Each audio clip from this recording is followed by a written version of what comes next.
So I cleaned up everything so I can explain you the target tab. So whenever you're testing a website, you may see a lot of links that pop up in this area, and sometimes it'll be so huge that you may not be able to focus on the URLs you're really interested in.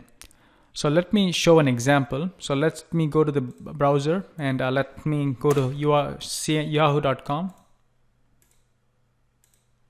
So you may think that you're just going to yahoo.com, but actually to render this page, there are different websites that come into play. So let's go into Burp, and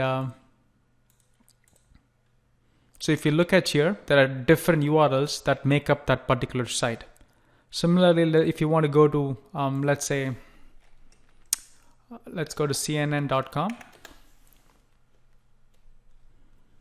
Again, you may think it's only CNN.com, but actually to render this page, there are different links that has to come into play.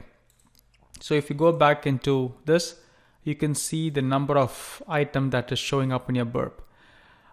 This may be daunting in the beginning, but there's an easy way to filter these things. And so basically you have to be on the target, and you have to right click on yahoo.com and say, actually you can say remove and add it to the scope.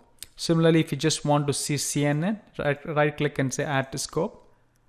So if you go to the scope section, so you can see those two are highlighted here. And so one neat thing you can do is click in the filter section right here, and just check this one. It says show only in scope items. So once you do that and click anywhere, Burp is going to filter everything. It may take a second.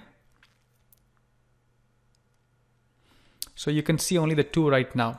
Similarly, in the proxy tab, if you look at the history, you're going to be seeing quite a lot of URLs, which doesn't show Yahoo or CNN.